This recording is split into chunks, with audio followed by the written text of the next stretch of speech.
Di dalam tonoplas itu terdapat cairan yang pada umumnya disebut dengan getah sel.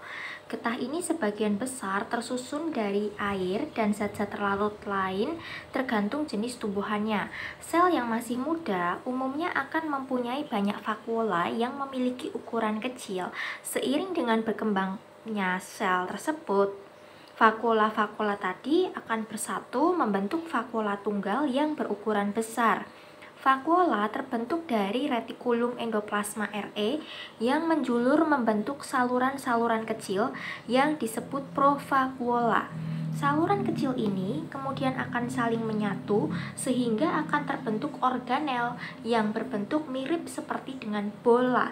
Nah, setelah itu vakuola-vakuola kecil yang sudah terbentuk tadi itu akan bersatu membentuk vakuola yang lebih besar. Vakuola merupakan organel dalam sel yang berisi cairan. Di dalam vakuola itu terdapat membran yang disebut dengan tonoplas. Organel ini banyak terdapat pada sel tumbuhan. Kalaupun ada pada sel hewan, bentuk vakuolanya amatlah kecil. Ya, sebuah vakuola tumbuhan itu berisi larutan garam mineral, gula, asam amino, bahan sisa seperti tanin, dan beberapa pigmen seperti antosianin. Setiap sel tumbuhan mempunyai bentuk vakuola yang amat beragam. Vakuola sel tumbuhan dewasa berbentuk besar, sedangkan vakuola tumbuhan muda itu bentuknya kecil.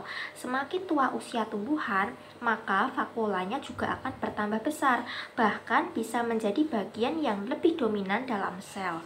Pada sel tumbuhan, vakuola mempunyai berbagai fungsi ya, antara lain sebagai tempat menyimpan cadangan makanan dan ion anorganik seperti gula, protein, kalium, dan klorida sebagai osmoregulator, yakni penjaga nilai osmotik sel dan berperan dalam proses sekresi hasil sisa metabolisme yang membahayakan sel.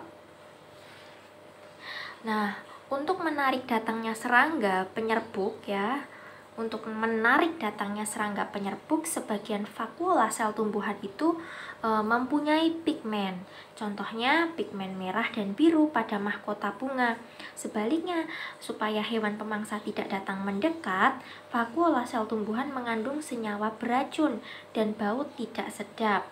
Pada sel hewan, vakuola itu hanya terdapat pada hewan uniseluler saja. Contohnya adalah protozoa.